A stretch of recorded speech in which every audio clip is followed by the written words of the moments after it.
Welcome to the Raising Boys and Girls podcast. I'm Sissy Goff. I'm David Thomas. And I'm Melissa Trevathan. And we're so glad you've set aside a few minutes to spend with us today. In each episode of this podcast, we'll share some of what we're learning in the work we do with kids and families on a daily basis at Daystar Counseling in Nashville, Tennessee. Our goal is to help you care for the kids in your life with a little more understanding, a little more practical help, and a whole lot of hope. So pull up a chair and join us on this journey from our little yellow house to yours. Sissy, you have a new book coming out this year, and I could not be more excited. What's it about?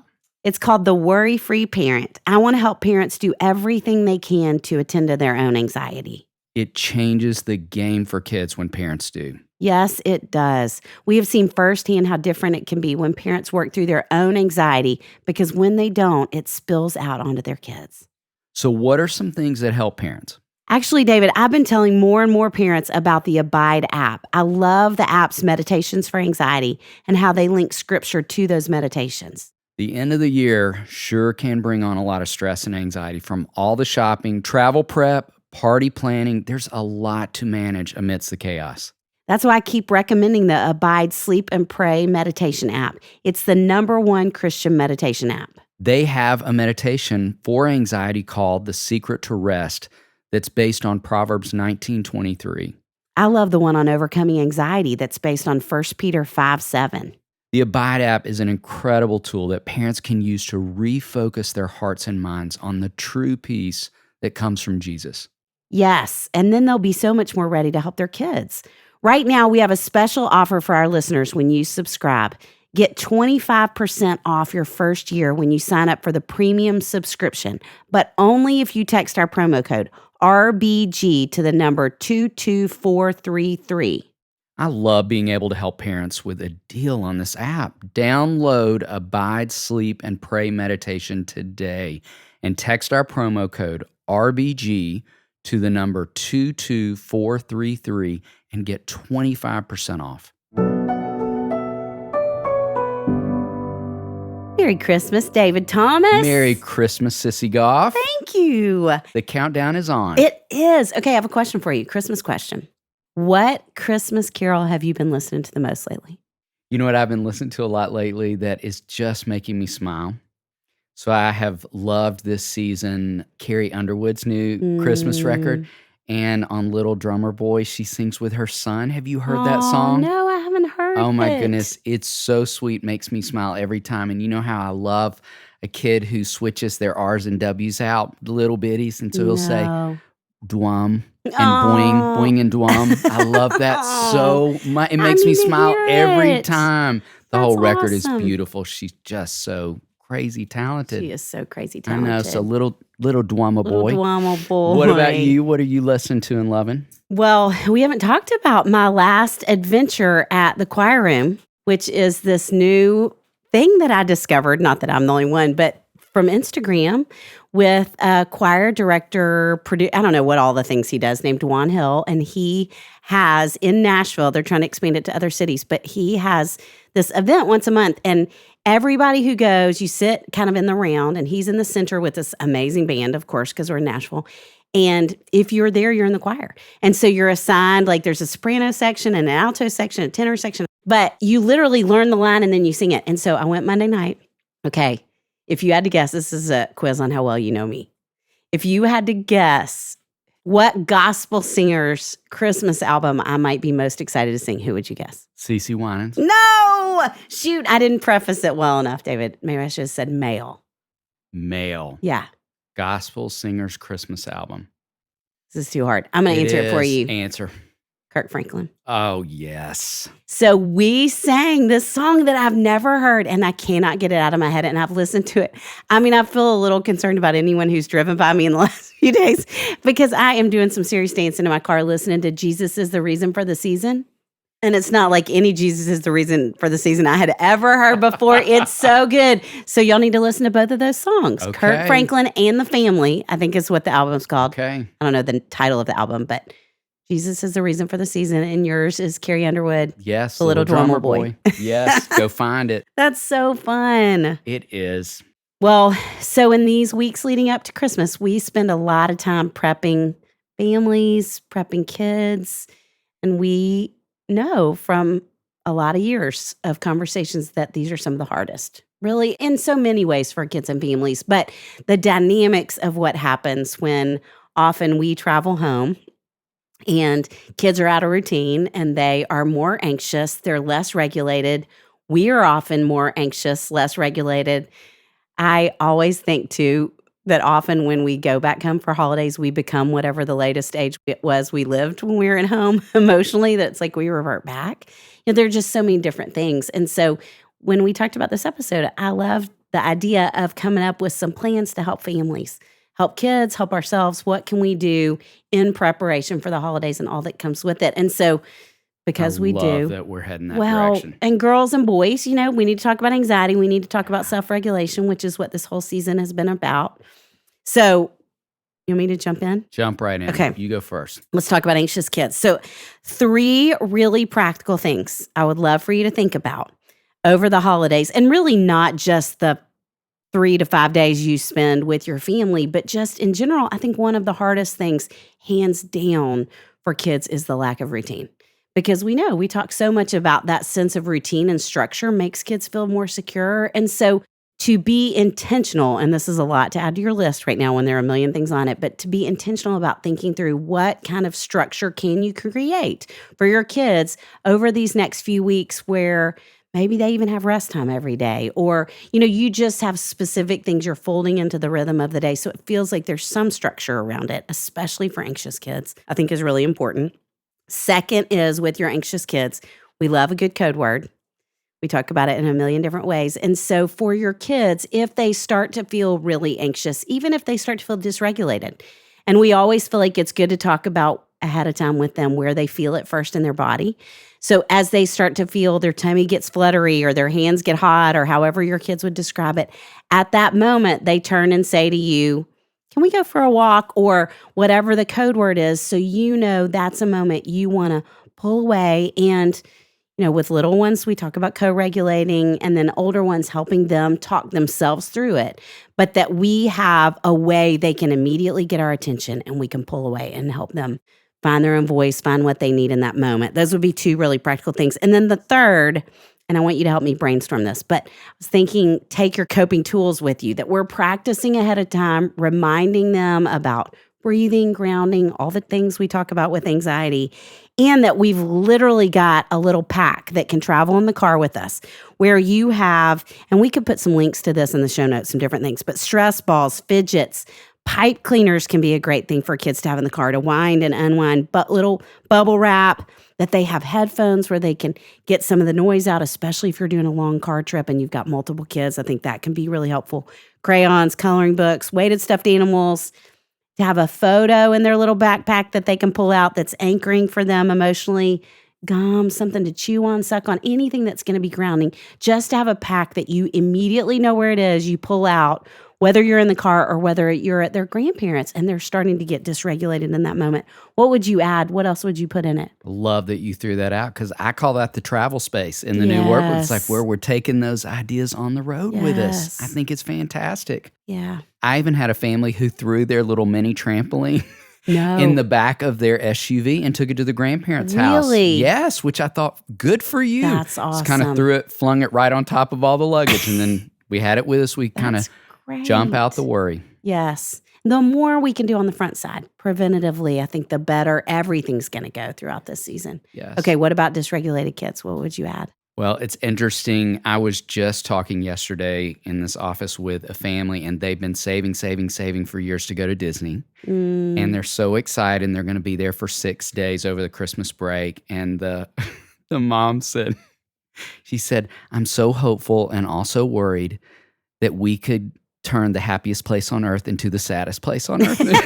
She said, I'm just so worried. Aww. We have all this anticipation, all this expectation, and I'm prepared for a lot of dysregulation and meltdowns. And one of the great things they're doing, which I want families listening to think about applying this mindset to your Christmas break, wherever you're going to be.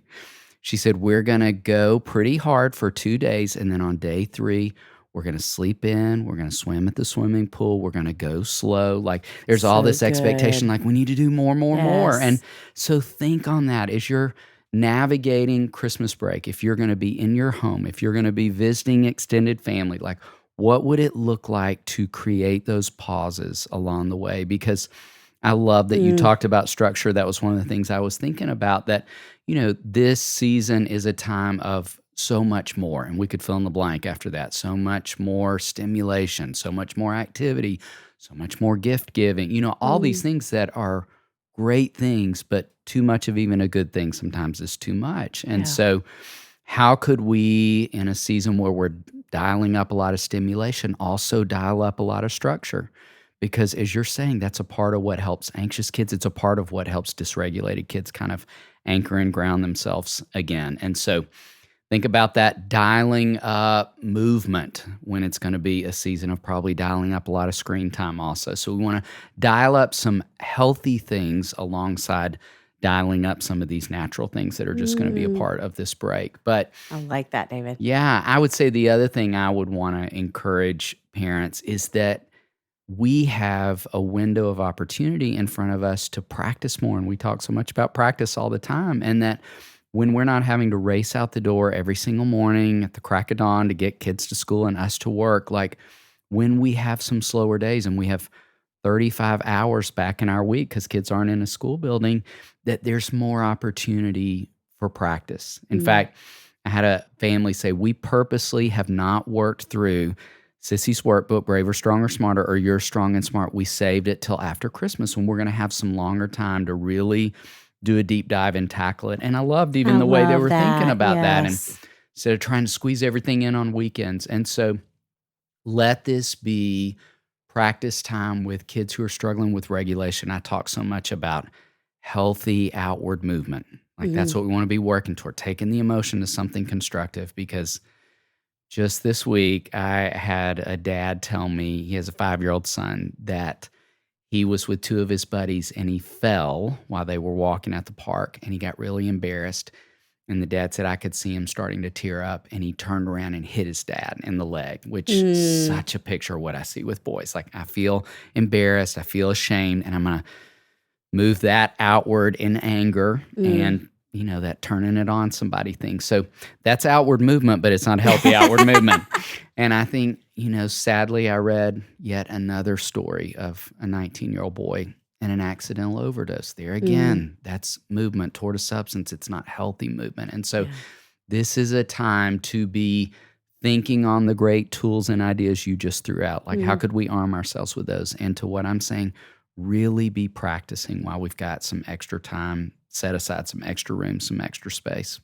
What else would you say? I was just thinking as you're saying that, I mean, I feel like what we're saying is kind of geared toward littles, that you're going to pack the bag for them and you're going to maybe take the mini tramp if you can fit it in your car, whatever else. But with adolescents, maybe it's sitting down and having a purposeful conversation with them to say, okay, we know that sometimes things can get stressful when you're at your grandmother's or when we're in the car together for long periods of time. I heard these people talk about, for younger kids, about carrying a pack. What would help you? Like, what can I do? Can we run to Target and get you some things that you know will help in the car? Or what can I do to support you? That we're having realistic, honest conversations about it, I think can make such a difference. We talked in an earlier episode about families working together to come up with a top 5 list of coping strategies. Like this would be a great time to really brainstorm that with the pre, mid, and late adolescents in your life. And you do it with them as parents. Let them see you coming up with your own list of coping skills. Okay, that brings me to the other thing I think we need to talk about. What about parents? Sissy, have you finished your Christmas shopping yet? I've got a few more things to pick up on my list, but I'm doing pretty well considering it's the middle of December. What about you, David? Sissy, Christmas shopping is Connie's department. I have no idea how her list is coming along, but I'm sure she's on it. I just show up a few days before Christmas and hold the tape while she wraps. David, you could get a little more involved this year, at least by giving her some gift ideas.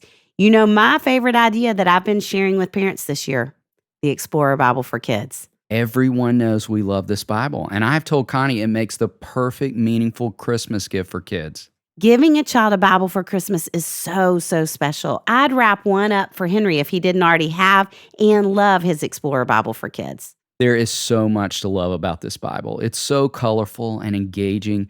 You know, a full text Bible can be really overwhelming for kids, but the Explorer Bible adds so much interactive content that captures their attention. Yes, like the pictures and maps and charts.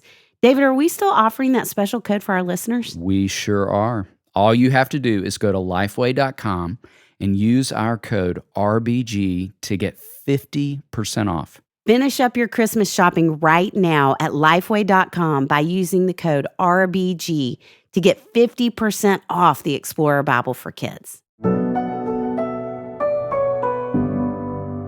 So, thinking about you, a few things we would encourage. One thing is to manage your own stress and expectations.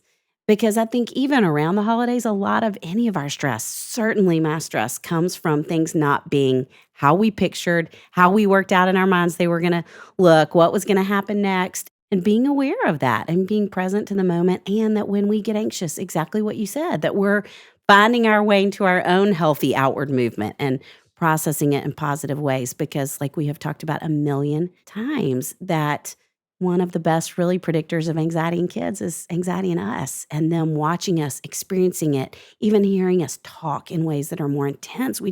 I get so intense. And then I think it ripples out every single time. And so being aware of that and doing the work we need to do. You know what makes me laugh as you say that? What? The mom who told me the Disney story. Yeah. I said to her, I want you to manage your expectations about that because somebody in your family is going to melt down at Disney. I said, and it might be you. If so your expectations are too high, it just might be you. But I love that wisdom and that challenge. And I said to the mom, and if you look to your left or to your right or in front or in back of you, someone is melting down in every corner of Disney because there's so much amazing opportunity and so much stimulation that somebody's melting down somewhere. Yes. One great thing I'd love to revisit, we talked a long time ago about this family experiment that we love, and I think moving toward the end of this year and heading into a brand new year that we love to encourage families to revisit is the family mission statement. So I want to walk you through that real quick as a reminder if you thought, ooh, I'd like to do that, and then I forgot to. This is something super easy to do. You can do it with kids of any age, even kids who can't write could be a part of this. And what's going to happen is you just need 4 sheets of paper and a pencil. That's it. And on the first sheet of paper, sit around the table and brainstorm all the things you do together as a family on a given week. So let kids throw in ideas. I go to school, you go to work, basketball, gymnastics, church, whatever it is that you do. On the second sheet, brainstorm a list of all the things you wish you did more of as a family. So let everybody have a voice in this. There aren't any good ideas or bad ideas, just different ideas. So kids might say, I wish we could go to a water park. I wish we could go to Disney. Parents might say, I wish we played more board games. I wish we volunteered more as a family. Just make a list of things you wish you could do more of. And then on the third sheet, write a family mission statement. And it could be one sentence or a couple of sentences, a short paragraph. It could include a family scripture. It could be your core values as a family. There's not a right or wrong way to approach this, but just think about it. Any parent listening, your place of employment has a mission statement. Your church has a mission statement. Every organization has some kind of statement that speaks to what the organization is about. And so we love to really challenge families to think about doing that. And then the last step is you hold up that mission statement against those first 2 lists and look at, okay, how do all the things we do in a given week line up with who we want to be?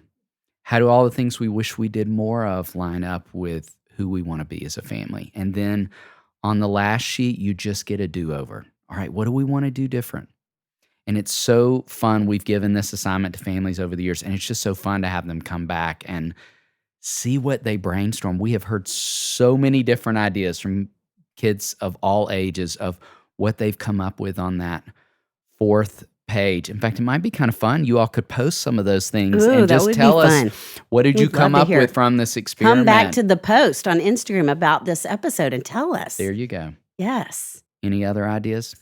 Well, so I just have been thinking, I mean, we've been talking so much about kids being entitled post-COVID. I feel like I'm having a conversation every day in my office right now about the lack of flexibility, the rigidity with kids. And, obviously, anxiety is a piece of that. And for all of us, I think one time we talked about it on social media and someone said, why? Why are kids more entitled? And so much of it that we have said is that in the pandemic, that there was just a lot of not having to accommodate other people, that we got to do what we wanted, when we wanted, all of us, that I think none of us had to have the degree of flexibility. And thinking about that it's both things, that it's we're going to create routine for them in this season, and we want them to learn to be flexible. And thinking about too, I mean, David, just sitting here, you and I both knowing that the holidays are mixed. That there's going to be so much good and you get to have all your college kids home and you're going to miss your mom like crazy. Yes. And cross saying it, but that I'm so excited about. I mean, I love Santa Claus and I love the magic and the wonder of all that silly part of Christmas. And I'm so excited to share all that with Henry. I cannot wait. And Whit doesn't really get it yet, and I'm going to miss my mom like crazy, Sure. And that every person listening, to some degree, the holidays are mixed. I just have been thinking about all those things moving into it. And I was creating a silly little post on Instagram and thinking specifically about all of the people moving toward Bethlehem, thinking about Mary and thinking about, man, can you imagine how mixed her life was in that season? And just the discomfort of being pregnant and riding on a donkey. Yes. Like, what was that like? Yes. Can't even imagine. Can you imagine Joseph and what he felt like knowing he was about to father God's child? Yes. Like the discomfort, the flexibility he had to have. I was even thinking about the wise men, and I tried to Google, like, how long were they really on the camels? And there's some discrepancy, weeks, months, we don't really know, but a long time. 3 hours on a camel would hurt. And, that everything about Christmas is wrapped up in life not looking like we thought it would, darkness, and discomfort and having to be flexible. I mean, there's just so much unpredictability in this whole mystery of this day. And I kept going back to John 1:5 about the light shines in the darkness and the darkness hasn't overcome it. And that we have this season where we get to teach kids the good that comes out of waiting, the good that comes out of discomfort, the light that shines in the darkness that is so bright, that is the star that the wise men followed, that this day really encapsulates the gospel to us and the love of God that we get to live in and remember and celebrate together. And so to go back to even in the moments where it's hard to wait, that we're uncomfortable, that we're having to have flexibility, that we're feeling the hurt of longing and loss and all of that, that we go back to with the kids that we love. And this is what this season is about, that we get to sit in those reminders and talk about it, to be honest and have realistic conversations along the way and acknowledge it, I think is such an important thing. Amen. Wow. All that singing and preaching you and Kirk Franklin been doing in the car. We just got Jesus a little gift. is the reason for the season. Thank you, ma'am. If I could sing better, I'd sing it. Merry Christmas. Merry Christmas.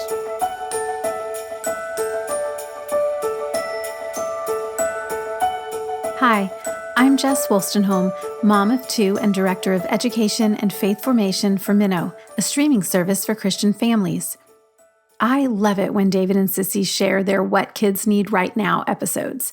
It's so helpful as a parent to understand how we can support our kids right now and meet their most pressing needs. And I absolutely love that they shared a little bit about what parents need right now. Do you ever think about what you need? Especially in the midst of the crazy holiday season?